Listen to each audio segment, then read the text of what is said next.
Om Aim Saraswatye Namaha. Om Aim Saraswatye Namaha. Om Aim Saraswatye Namaha. Om Aim Saraswatye Namaha. Om Aim Saraswatye Namaha. Om Aim Saraswatye Namaha. Om Aim Saraswatye Namaha. Om Aim Saraswatye Namaha.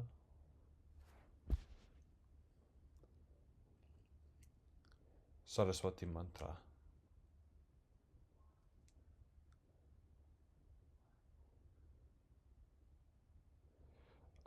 So today I think I wanted to talk a bit about how to judge people, others, and yourself. I was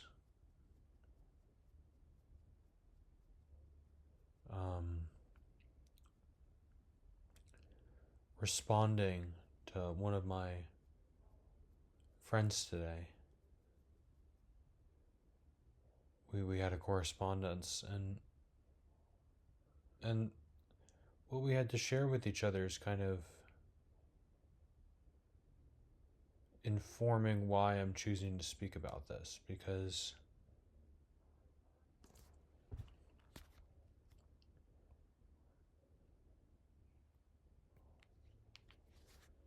it's something that trips me up every day, is trying to gauge the value in things. And basically it's so hard to do, but what I keep on reminding myself to do is to not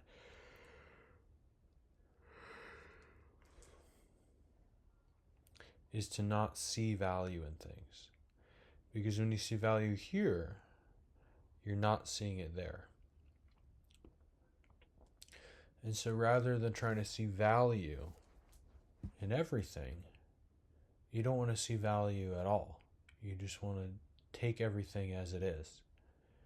And it's so nuanced, it's hard to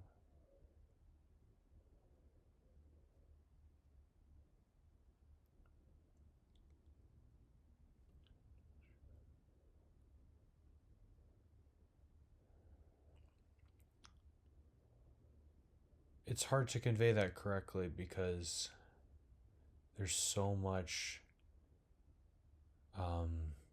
to remove. It's really about removing. There's so many gears in the mind that we're so often conjuring that we're like, but that's thinking. That's what it feels like to think. And it's like, no, you can actually experience reality and think without those.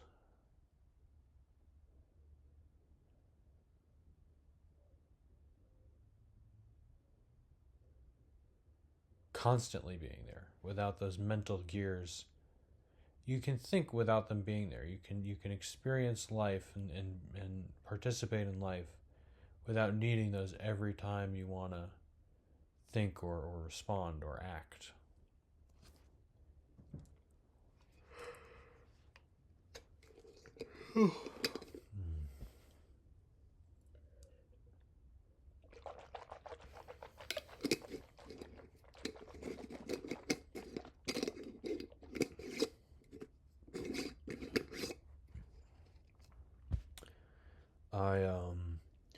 I've been learning a lot of spiritual tips for water, drinking water.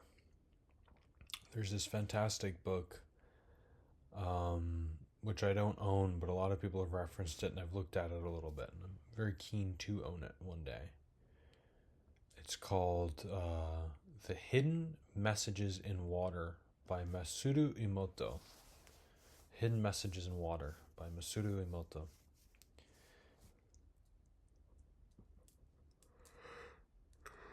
Hopefully I'll remember to include that in the link,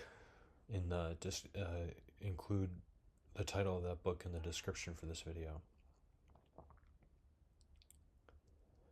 But basically, he was a Japanese man who recorded, he would freeze samples of water from different places in Japan, I think from different places in the world. He would take water from dirty places, clean places, industrial places, natural places.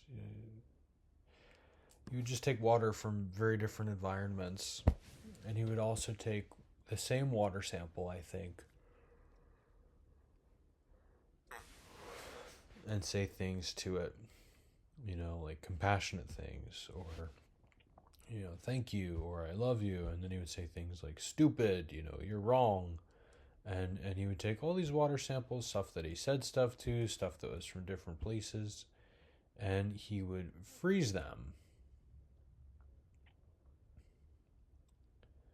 And then record the ice crystals that formed in the water. So you would see the formations of ice that resulted from the water reflecting different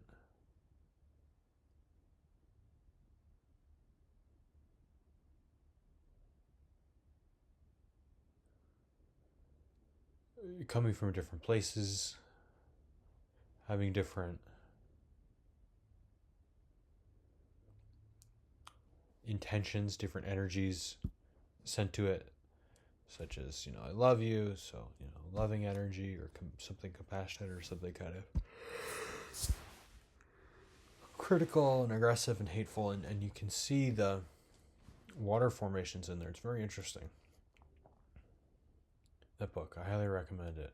The Hidden Messages in Water by Masaru Emoto. I think that's the title. He has a few titles, but that's the one that I'm most familiar with. But he has a few other books.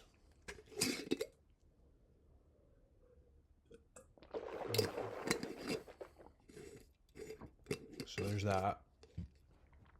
And that has me very interested in all things relating to energy and intention. It's like, well, if it does that to water, what else is it doing to? If your body is 70% water, when you say I hate myself or I love myself, what is that doing to you? Well, what's that doing all the water in your body? It's interesting to think about if you're inclined towards these things. So when I was doing yoga teachers training, I did 500 hours of yoga teacher training, and they had a philosophy section. And one of the aspects of the philosophy training was health and diet, the yogic science of the body. Digestion. And one of the things they were saying is prana, which is like in Indian mysticism and yoga, prana is the equivalent to what in China we would call qi. If you hear Tai Chi, Qigong, acupuncture is working with your qi.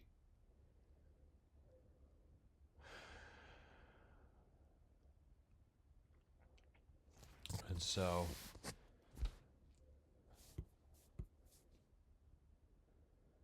your prana, there's life force, there's consciousness, essentially is what it is, but there's vitality in your water, in your food too. And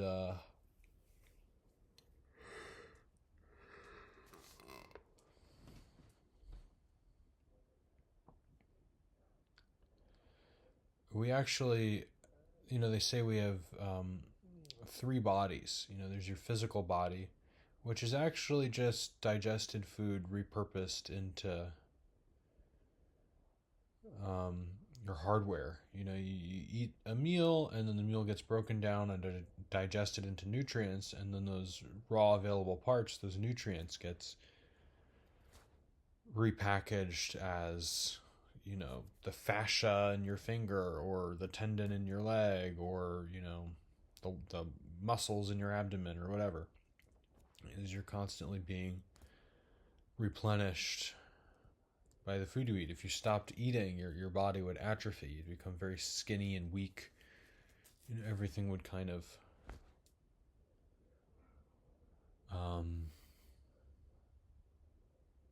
weaken and shrink and shrivel. So So you're constantly creating yourself out of the food you eat, your physical body.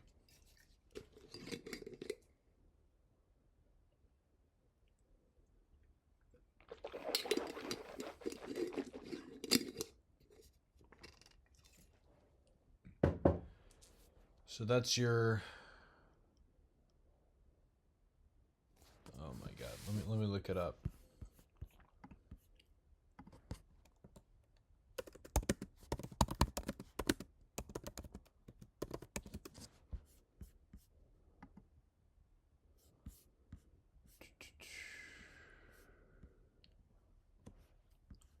I'm trying to look up the it's so fascinating. The 5 sheaths, the 5 pranas. They're really fascinating. I really recommend looking it up. There's a good article on shivanandaonline.org, I think, which is worth checking out. Yeah. Okay, so the physical body is stula sharira. Then there's your subtle body, which is made of prana. So that's a mental body. So when you dream, you're experiencing yourself as the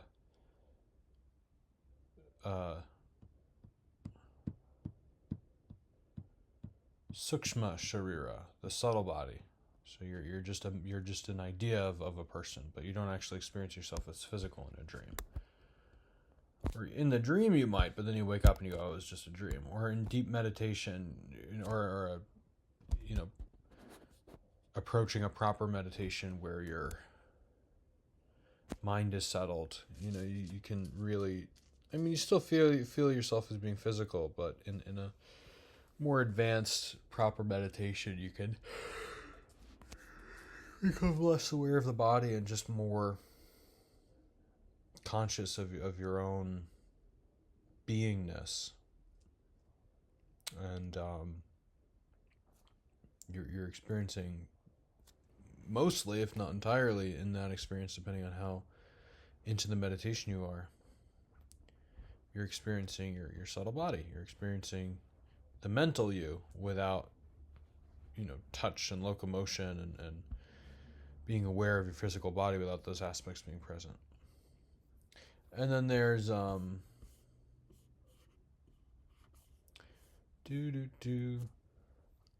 Karana Sharira, the causal body. So that's your I am presence. That's you'd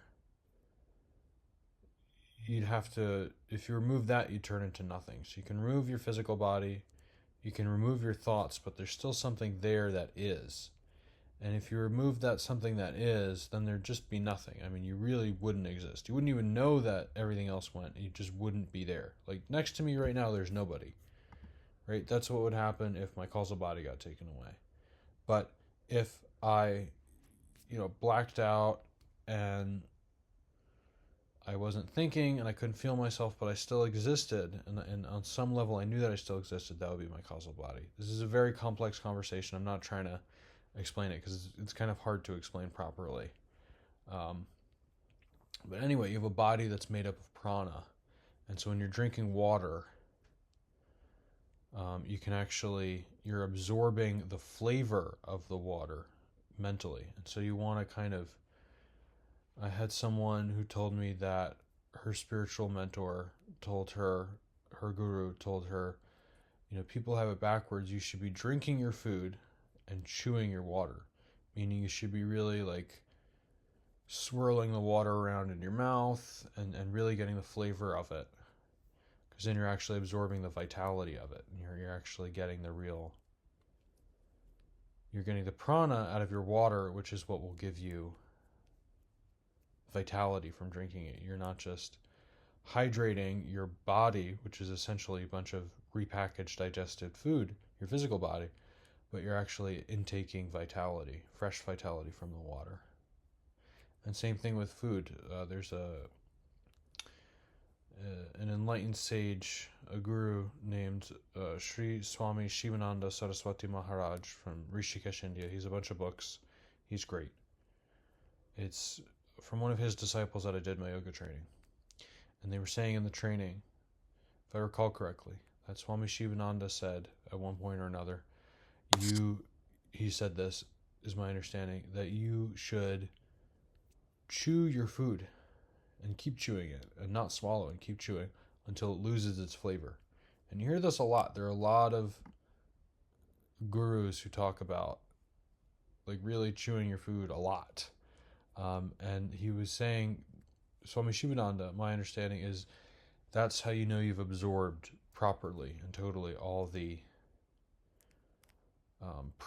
prana from the food. But you've tasted all the flavor it has to give, and so you've absorbed all the prana, all the vitality, all the consciousness that it had to give to you. So you got everything physically and energetically from that food that you can. And so that's why I drink water the way that I do, where I like slush it around in my mouth for a bit.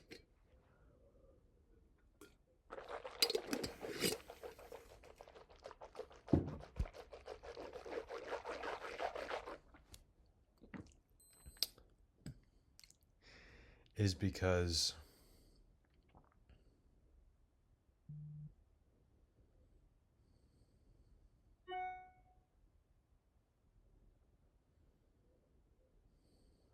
I want to really absorb the prana in it.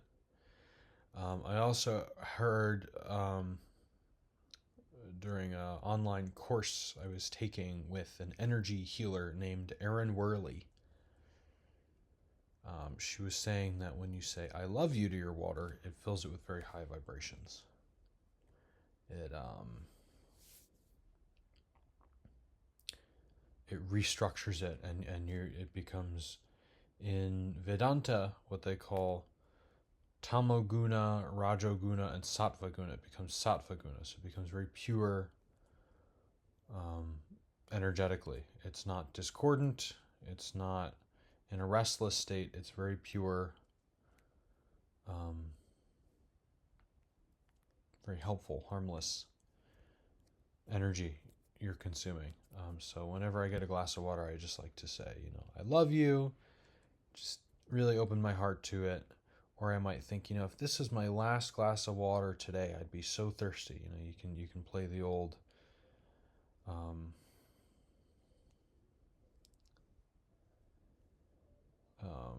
scarcity scenario. It's like if I didn't get to drink for the rest of today, I'd be super thirsty. If it's 8 a.m. and this is the only glass I had of water, by the time I wake up tomorrow, I'd probably have a headache. I'd be so thirsty.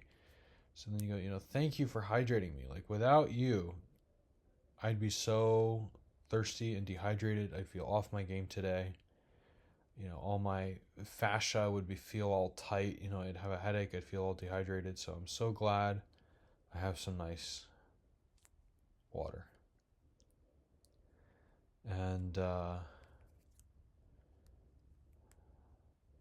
I'm reading this book by Diana Cooper that I love. It's called Discover Atlantis. It's fun. If you're into that kind of stuff, it's fun. She was going through a life crisis, and it sounded like she was contemplating some pretty drastic decisions, and she went, all right, universe, you have 1 hour, to intervene and show me what you're about.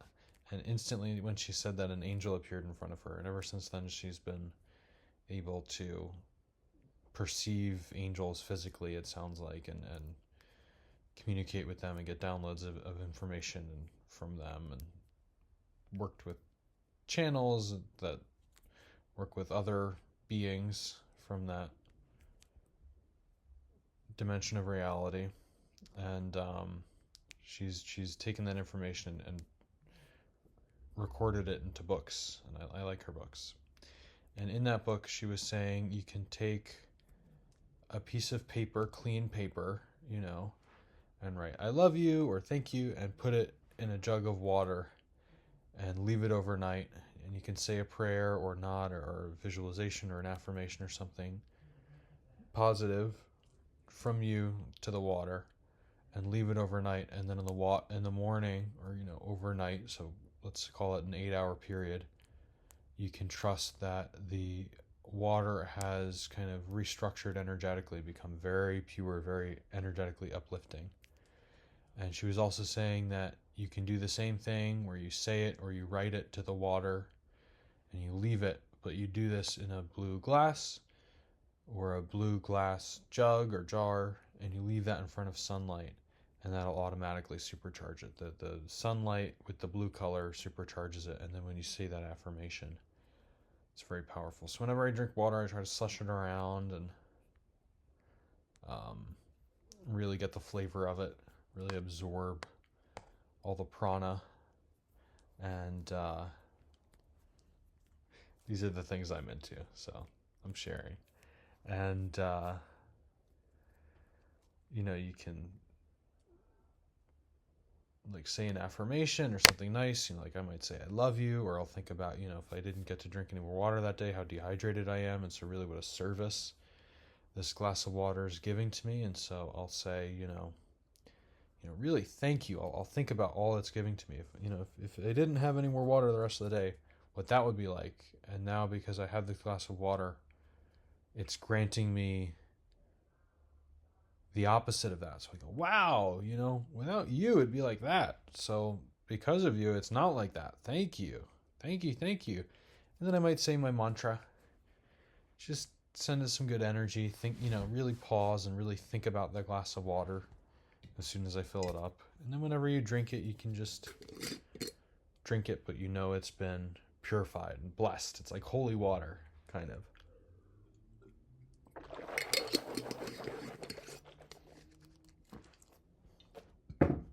And I think it's really good to drink water. I've heard that water can kind of hydrate your fascia in your body.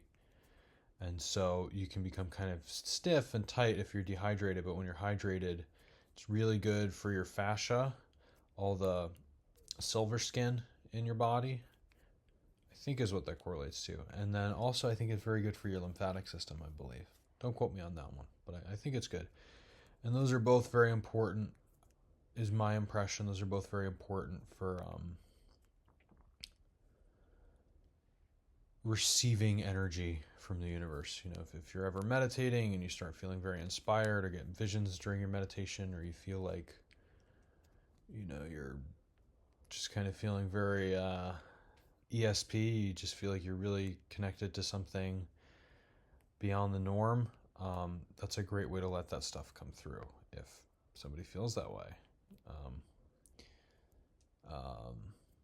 So staying hydrated, doing stretches, yoga is great for that. It really helps you stretch all that stuff out so you feel great. You can sit for meditation, it's easier, but it also really helps your energy flow better in your body and helps you to receive things along that energetic inner world, is what I've heard.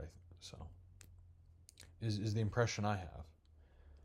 So yeah, water, stay hydrated, and you can kind of be drinking very pure, energetically high vibrational holy water if you just say something nice like I love you, or your mantra, or thank you, or something. You just give it some good energy, and then you drink it. You're actually really setting yourself up for success that way. Wonder what I was talking about at the beginning here. Oh yeah, not seeing the value in things. Yeah, I think we can really become very critical. I know I can. We can become very critical of the situation, of others, of ourselves, and it's very good to just think in terms of what works and what doesn't work, not in terms of who's right or who's wrong, how this would be more agreeable for me, but just think,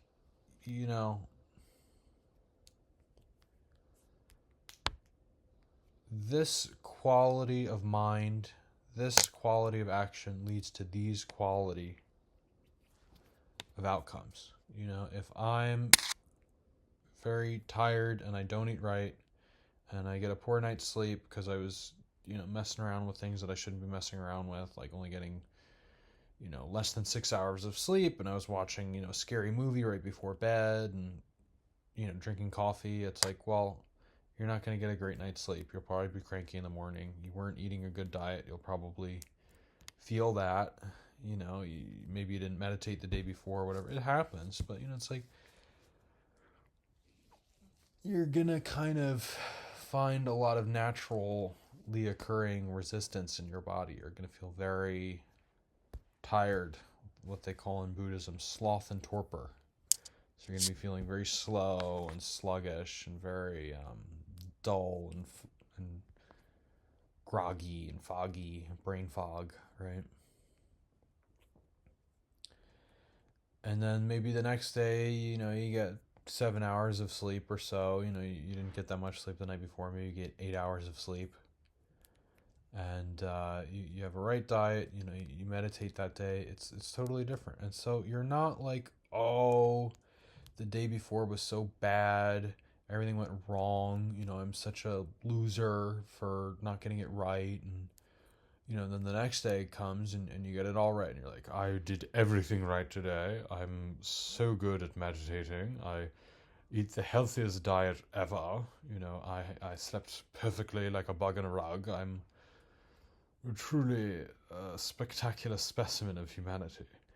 And then you skip it and you go back to, feeling sluggish and tired, and then you get with the program again and you're going back and forth, back and forth. You're the biggest loser in the world, you're the biggest winner in the world. You're the biggest loser in the world, you're the biggest winner in the world. You're on top of the world, it's beginning to get kind of hot. You're on top of the world, it's beginning to get kind of hot. You know what I mean? You're like, oh boy. But the truth is, you're the same person. You just made kind of different choices.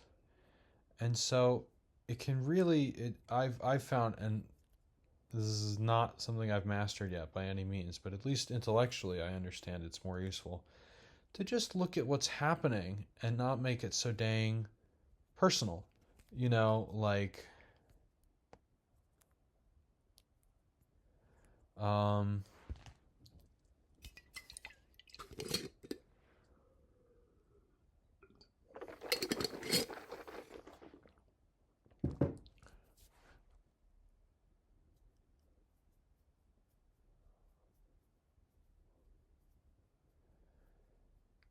it's you, and just because you acted in one way and then another, your day, your energy level totally switched, and now you're taking it personally. You're like, I'm a big piece of carp.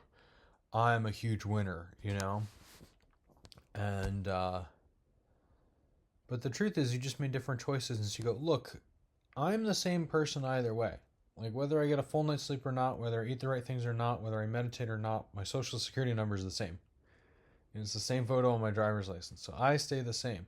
So it really has nothing to do with me. It's the decisions. And so you can take the ego, the personality out of it, and just go, huh, it seems like when I do things this way, these set of results happen. When I do things that way, these sets of results happen. It's karma. It's cause and effect. If you plant a lemon seed, you'll get a lemon tree, and then the fruit from the action of planting a lemon seed will be something sour. Right? You did a sour action with a sour intention, and now the fruit of your action is a sour fruit. If you plant an apple seed and an apple tree grows, then you'll have a sweet fruit. You'll have a nice, crisp, sweet apple. So you do something sweet, and then later on, when what you did comes to fruition and it bears fruit, you did a sweet action with a sweet intention, and now you're reaping what you sow, and it's something sweet. And so, but you don't think, oh, I did this, or this is a reflection of me, or I'm so good, or I'm so bad, or I'm so smart, or I'm so dumb. You just recognize, I should probably stop planting so many lemon seeds, because every time I do that, I get an orchard full of lemon trees, and those don't taste very good. They're very sour, because they don't have any sugar to add to my water to make lemonade, so it's just kind of sour. I don't have any olive oil, so I can't make a salad dressing. But I do have some peanut butter, and I like that with my, with the apples that taste pretty good. I'm just creating pure fantasy right now. But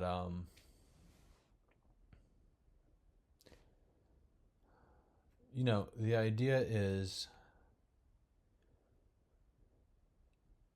when I plant all these lemon seeds, it works out this way. When I plant all these apple seeds, no, it works out that way. So I think I'll try to plant more apple seeds. You see the way it's going, and you don't make it so personal. You just kind of take it as data. You observe it, and you go, okay, well, when I do this set of things, that happens. And when I do that set of things, this happens. So I think I'll really just go with what works. And this applies for you, so you're not, on top of the world and then under it and, soaring high in the clouds and then, in the gutter. But it also goes for other people. You look at other people and you go, well, when they do that, that doesn't seem to work out for them very well. And so you don't make it so personal. Oh, this person's, ticking me off, or, you know, um,